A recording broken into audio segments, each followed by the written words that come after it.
studios in New York City. This is Charlie Rose.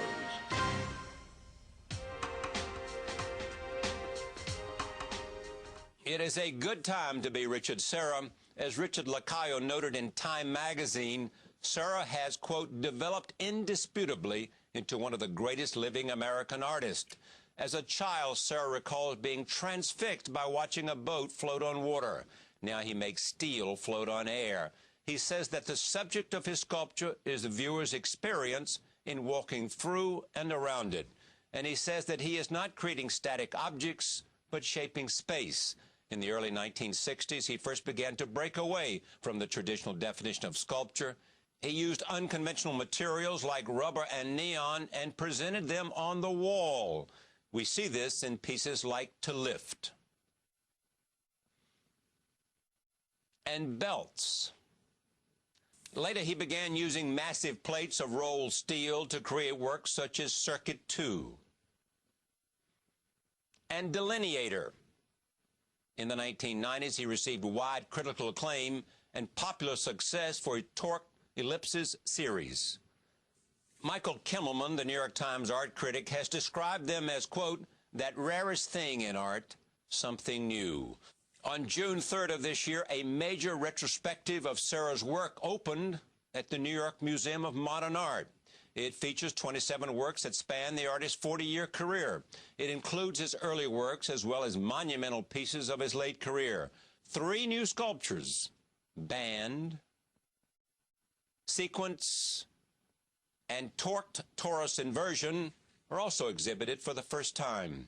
Given that the typical Serra piece weighs approximately 20 tons, the exhibition's installation was a complicated process, which, as always, Serra himself oversaw. It required 2 trailer trucks, a vast sliding wall, a crane, and a 40-foot wide rolling gantry, and a team of riggers.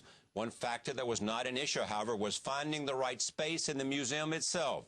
The late Kirk Varnado, then chief curator of painting and sculpture, made sure that the museum's renovation plans included a stipulation that the second floor be made strong enough to hold the tonnage of Serra's latest works. I recently joined Richard Serra at the Museum of Modern Art to tour the retrospective and talk about an extraordinary life and career. When you think about 40 years, and you think about staging this, I mean, where do you want people to begin? Well, I think what you'd like is to have some notion of the very, very origins of the work and how it moved from very simple ideas of casting and forming and what the subtext was for that work and who I was looking at. If you take the piece against the wall here that's owned by the Guggenheim Museum, this belt piece. Yes. But basically what the pieces are involved with is a kind of relational drawing as pieces overlap their joint, as they overlap their joint. And it was a way of me extending the notion of drawing 3-dimensionally off the wall. But still at this point, and I was just 2 years out of school, I was still involved with the pictorial language. It's still the language of drawing off the wall as relief. So it was still owing a lot to the tradition of painting. Right. Then at the same moment, I was casting material, and I was living downtown,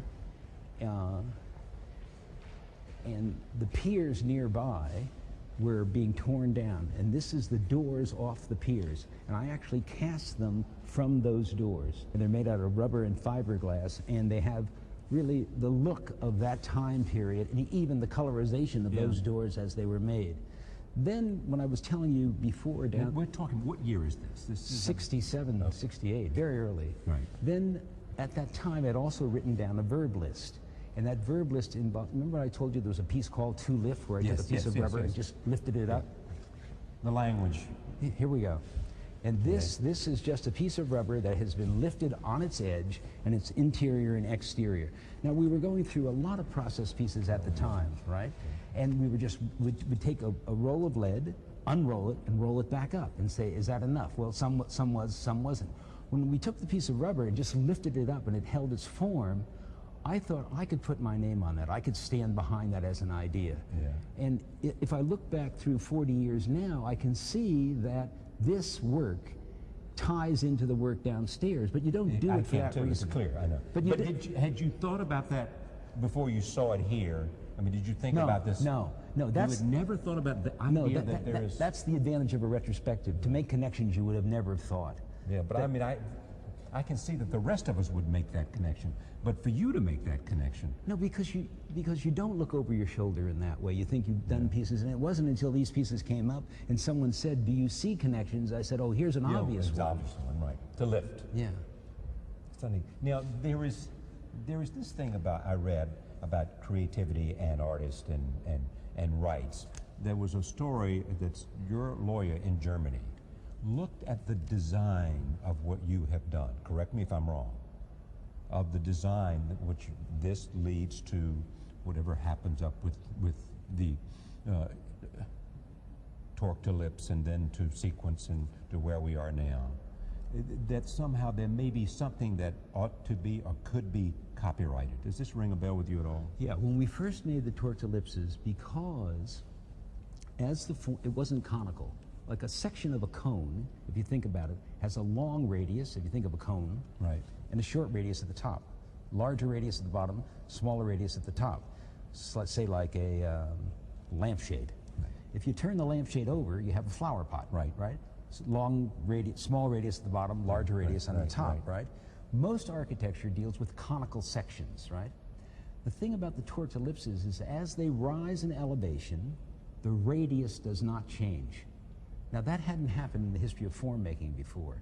It's not a twist. If they rise in elevation, the radius doesn't change. Yeah. In a conical section, in the cones, like if you look at the piece in the garden intersection, you have 4 plates where they lean outward or they lean inward in terms of what either the long radius being on the ground or the short radius.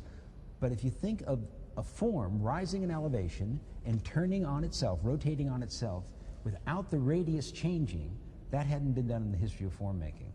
Because usually when they rise in elevation, they twist and the piece would have to make a concavity in its center. We, in just happenstantially, in building models, figured out a way to make a form rise in elevation without having the radius change. And so did you get something from the law saying that, yes, we can give you... We went to a patent office. And we thought possibly we could have this, and we thought it was an invention, patent. And what they told us was, certainly this is an invention, but it could have happened somewhere else. Let's just say a pipe fitter wanted to make a flow of air or a flow of gas or a flow of a fluid go in different directions. He may have done this and we don't know. So it may be out there. Has it had any commercial application? Have we ever seen it before? Is there a trademark or patent on it? No. Can we research it and find it out? Yes, but it's going to cost you a tremendous amount of money to do that. We said forget about it. Not worth it. Okay, before we go, tell me about this. Okay. At one point when Phil Glass and I were working, one of the problems that arises in relation to diverse material is how do you put a diversity of material together in relation to each other and not have the forms as they interrelate be some sort of poetic extension of collage. Right. Like, oh, isn't this an interesting material in relation to another interesting material?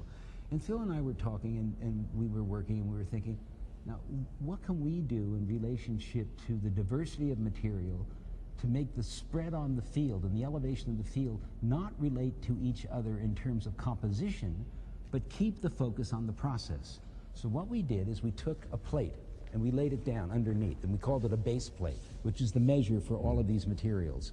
And in laying the plate down, we decided we would then lay pieces of different diverse materials on top of the plate. Then we would take a saw and just cut on one side and cut on the other, and as we cut, we would spread the materials apart and let them fall where they may. Yeah. Therefore, the emphasis is on the process of its making, so that the residue is its form, not on let's put an interesting one here and an interesting one there. And anyone looking at this can see that these relate to the center elements and that they've been splayed apart as they've been made. So the process informed the structure, not the other way around.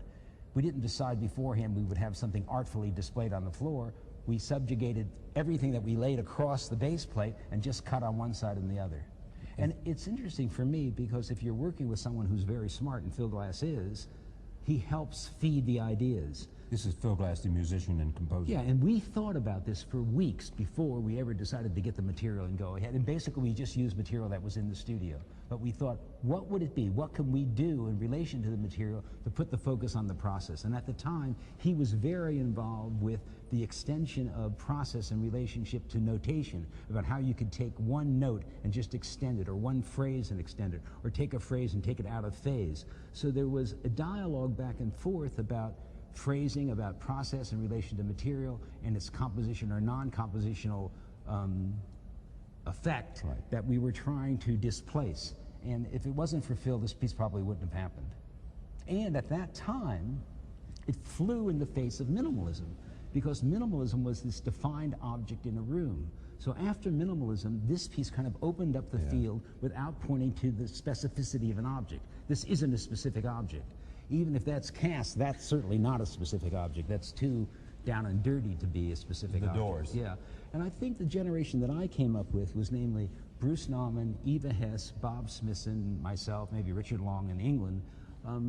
We were like the down and dirty generation after minimalism. We were involved with process. We were involved with time. We were involved with walking and looking. We weren't involved with the hierarchy of the refined object that just seemed to appear from nowhere and land at your doorstep. We weren't involved with the Gestalt reading. We weren't involved with where you look at one plane and then you figure out everything else from the whole. We weren't involved with the primacy of putting an object in a room and walking around it. We were really involved with opening up time in relation to space, in relation to movement. So this is a very, very early attempt to open the field of sculpture, to make it possible to enter into, to think about what does it mean if elements spread across the field.